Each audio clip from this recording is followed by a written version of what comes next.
안녕하십니까. 바른사회 시민회의 김태우 공동대표입니다.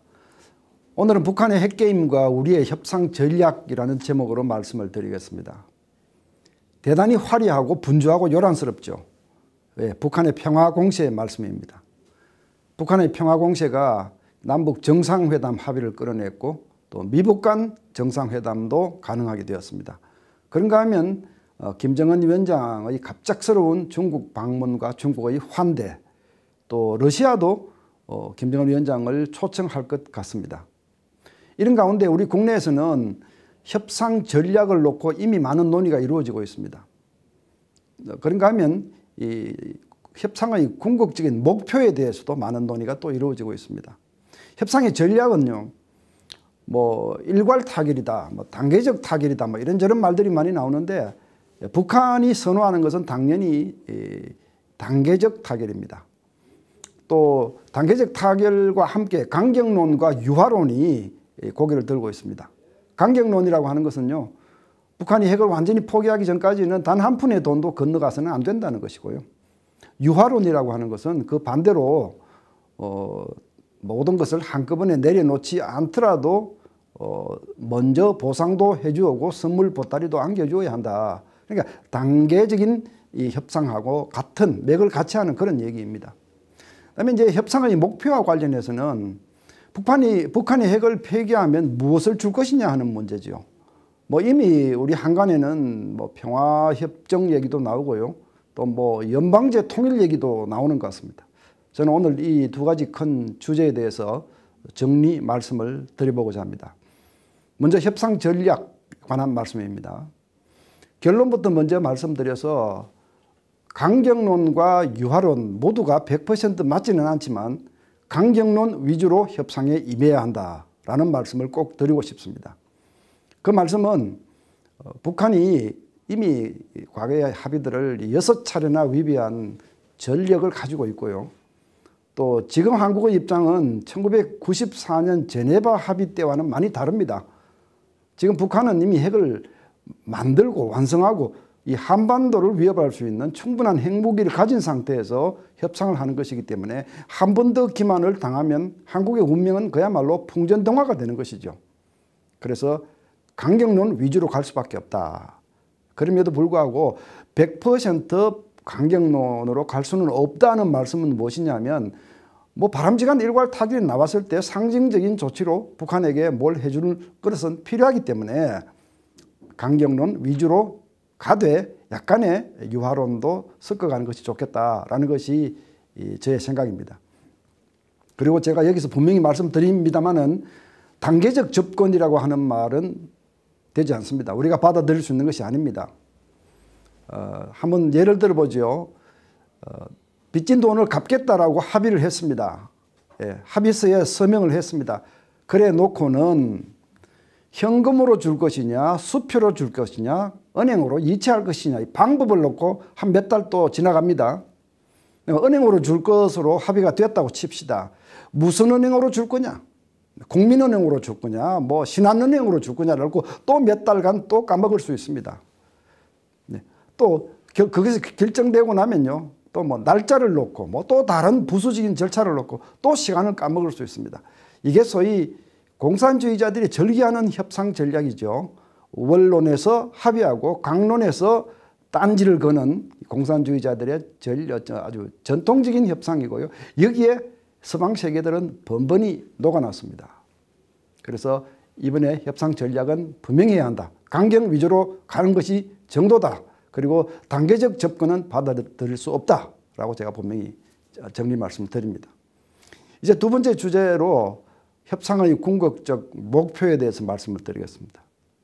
무엇을 주고 무엇을 받을 것이냐 하는 문제입니다. 먼저 어중간한 핵 타결은 절대로 수용할 수 없다라고 분명히 말씀을 드리고 싶습니다. 소위 모라토리엄, 핵동결 많이 들어보셨죠? 모라토리엄이 무엇입니까? 핵실험을 중단하고 또 미사일 발사를 중단하는 것, 그것으로 많은 것을 얻어내겠다. 안 될 말입니다.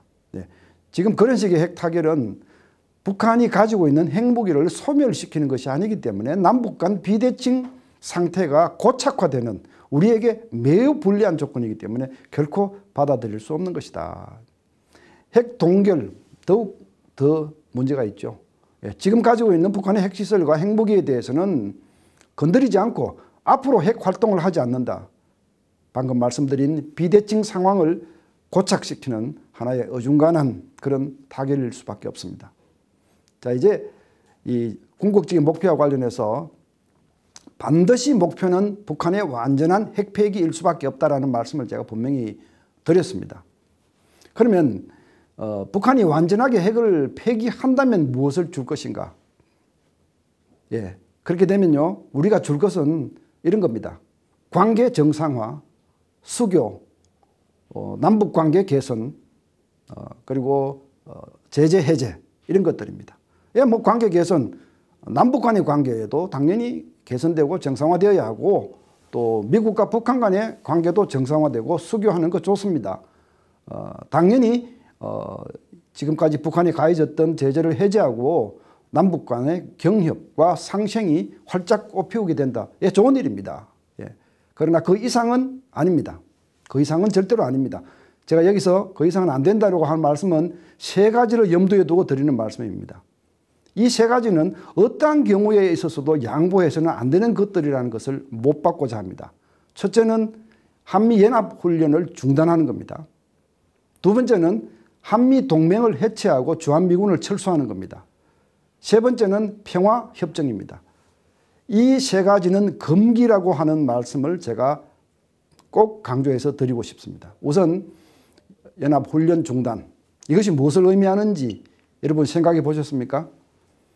남북한의 일시적인 관계 개선이나 이 화해협력을 이유로 연합훈련을 중단하게 된다면 많은 악영향을 가져오게 됩니다. 우선 북한에 대해서 잘못된 메시지를 줄 수 있습니다.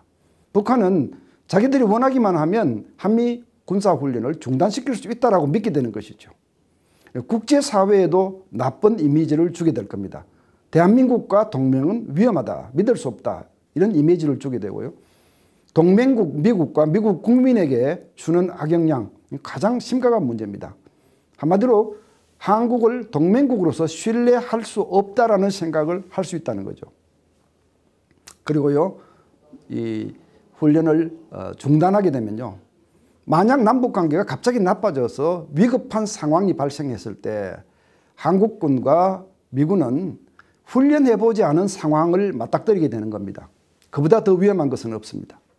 그리고 마지막으로는요, 이 훈련을 중단하게 되면 미국이 가지고 있는 전쟁 경험과 노하우를 전수받을 수가 없습니다. 지금 대한민국은 참전국이 아닙니다. 다른 나라에 가서 전쟁을 하고 있는 나라가 아닙니다. 참전 경험을 가진 군인들이 없습니다. 한미 간에 이어지는 이 연합훈련은 바로 이런 공백을 메우는데 굉장히 소중한 자산이 되고 있다는 것을 유념하셔야 됩니다. 자, 이게 이런 이유로 핵 폐기 이후에도 연합훈련은 지속되어야 한다라는 말씀을 제가 분명히 드렸습니다. 두 번째로 동맹 해체와 주한미군 철수 문제입니다. 북한이 핵을 폐기한다고 한미동맹을 해체하고 주한미군을 철수시킨다면 이것이야말로 북한이 그려온 거대한 그림 속으로, 거대한 계획 속으로 우리가 스스로 걸어 들어가는 꼴이 될 것입니다. 한미동맹은 북한의 핵 문제 때문에 만들어진 것이 아닙니다. 한미동맹은요, 북한 핵 문제 이전부터 있었습니다. 1950년 북한의 6.25 남침, 1960년대에 김신조 일당의 청와대 습격, 70년대에 판문점 도끼 사건, 80년대에 칼기 폭파 사건, 이루 말할 수 없는 도발들이 이어져 왔고 바로 이러한 북한 위협 때문에 우리가 동맹을 유지하고 있는 것인데 핵 문제는 그 위에 첨가된 새로운 문제입니다. 그런데 북한이 핵을 폐기한다고 해서 동맹 자체를 해체하고 주한미군을 철수하게 된다면 이건 북한의 핵개발 사업에 어마어마한 성공을 안겨주는 것입니다. 이렇게 수지가 맞지 않는 협상을 해서는 안 된다 하는 말씀 분명히 드립니다. 마지막 금기사항 세 번째 마지막 것은요, 평화협정입니다. 이미 많은 분들이 평화협정 얘기를 하고 있는데요, 이론적으로 말씀드려서 종전선언이라고 하는 것은요, 이제 더 이상 전쟁 상태는 아니다라는 것을 선언하는 것이죠. 그러나 평화협정이라고 하는 것은 앞으로도 전쟁을 하지 않겠다라는 약속입니다. 상당히 다른 것이죠. 그런데 북한이 핵을 폐기하는 것을 조건으로 우리가 평화협정을 맺어주어서는 안 된다라는 말씀을 지금 제가 드리고 있는 것입니다. 평화협정은요, 어떤 사람들, 어떤 국가들이 참가해서 서명하느냐에 따라서 지켜지기도 하고 지켜지지도 않기도 합니다. 예를 들어서 1919년의 베르사유 조약, 1차 대전을 마감한 평화협정입니다. 독일이 상당한 불만을 품고 있었죠. 히틀러가 등장하면서 곧바로 이 조약은 파기되고 참담한 제2차 대전 발발로 이어졌습니다. 1939년 독소 불가침 조약. 독일이 서명을 하면서도 소련을 침공할 생각을 가지고 있었습니다.核심을 가지고 있었습니다. 1941년 그 유명한 오퍼레이션 바바로사, 소련 침공 작전이 시작되었죠. 1941년 일본과 소련 사이에도 중립화 조약이라고 하는 것이 있었습니다. 상호불가침 조약이었죠. 그런데 일본이 미국의 원자폭탄에 패망하고 일본군이 패망의 길로 들어갔을 때 소련군은 단 하루도 망설이지 않고 그 다음 날 곧바로 만주를 통해서 내려와서 그 길로 만주를 점령하고 한반도 중간까지 내려온 사실 여러분 다 기억하실 겁니다. 이런 역사적 사실을 비추어 보면요,核심을 품은 일방이 포함된 평화조약은 반드시 깨진다는 것이 역사의 교훈이고요. 우리한테 가장 가까운 역사의 교훈은 1973년 파리 평화협정입니다. 미국이 파리 평화협정을 맺고 베트남에서 손을 떼고 나갔습니다. 이 파리 평화협정 맺을 때요, 전쟁 교전 당사국들뿐 아니라 유엔 안전보장 이사회 상임이사국들까지 모두 다 서명을 했습니다. 그러니까 말하자면 보정을 세운 겁니다. 여러 나라들이 보정을 세운 겁니다. 그러나 북베트남은 남베트남이 분열된 것을 보고 2년 후에 다시 전쟁을 시작하죠.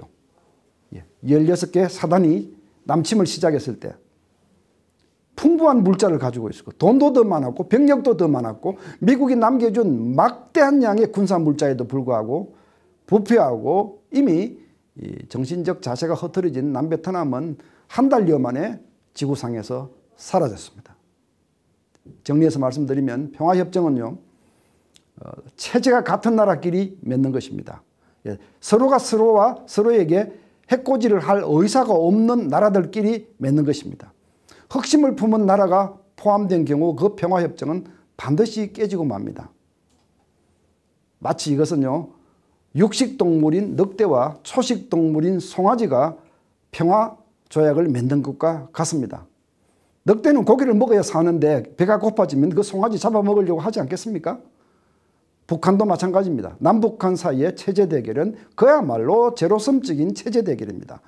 평양 정권의 입장에서는 자유롭고 풍요한 이 대한민국을 흔들어서 극복하고 주체 통일로 가져가겠다는 생각을 가지고 있을 텐데, 그런 북한과 평화조약, 평화협정 대단히 위험하다라는 말씀을 드립니다. 만약에 평화협정이 맺어진다면 대한민국에 있는 많은 철부지들이 환호하고 열광할 것으로 생각합니다. 그러나 우리 안보체제는 무너지고 북한의 입장에서는 곧바로 주문을 할 겁니다. 미국과 우리는 더 이상 적대국이 아니기 때문에 미군이 한국에 있어서는 안 된다. 동맹이 있어서는 안 된다. 이렇게 나올 것 너무나 뻔하기 때문에 평화협정은 굉장히 신중하게 다루어야 한다. 종전선언과 평화협정은 질적으로 많이 다르다. 반드시 북한의 체제 개선이 전제될 때 평화협정 얘기를 하는 것이다 라는 말씀을 제가 분명히 드립니다. 이제 마무리 말씀을 드리겠습니다. 북한과 핵 협상을 함에 있어서 한국이 운전자인가 중재자인가 하는 얘기가 꽤 있었습니다. 그러나 얼마 전 청와대에서 어차피 비핵화 로드맵은 미국과 북한이 만드는 것이기 때문에 한국이 운전자 역할을 하기는 어렵다. 중재자 역할을 해야 될 것 같다라는 취지의 언급을 했습니다. 제가 보기엔 맞는 얘기입니다. 미국과 북한의 협상이 대한민국의 운명을 결정할 수도 있다는 얘기입니다. 비록 대한민국은 북핵의 최당사자, 아주 제1차 피해 당사자이지만 북한 핵 문제를 해결해소하는 데 있어서는 최대 당사국이 되지 못한다는 이 현실을 우리가 받아들여야 되겠죠. 그렇다면 동맹과의 긴밀한 공조를 통해서 제가 방금 말씀드린 이 협상 전략들을 반드시 이루어내야 한다. 그러니까 금기사항으로 삼아야 될 것은 반드시 북한이 시도하지 못하게 해야 할 것이고, 또 그러면서 북한이 진정성을 보이고 핵폐기가 이루어졌을 때 우리가 해줄 수 있는 만큼 북한에게 해주고 남북 협력과 상생의 길을 이끌어 나가는 것 다 좋습니다. 거기까지입니다. 끝까지 북한의 의도를 파악하고 북한의 전략을 미리 대비하는, 최악의 상태에 대비하는 그런 자세를 가지고 정상회담과 대북 대화에 임하면 좋겠습니다. 오늘 여기서 줄이겠습니다. 감사합니다.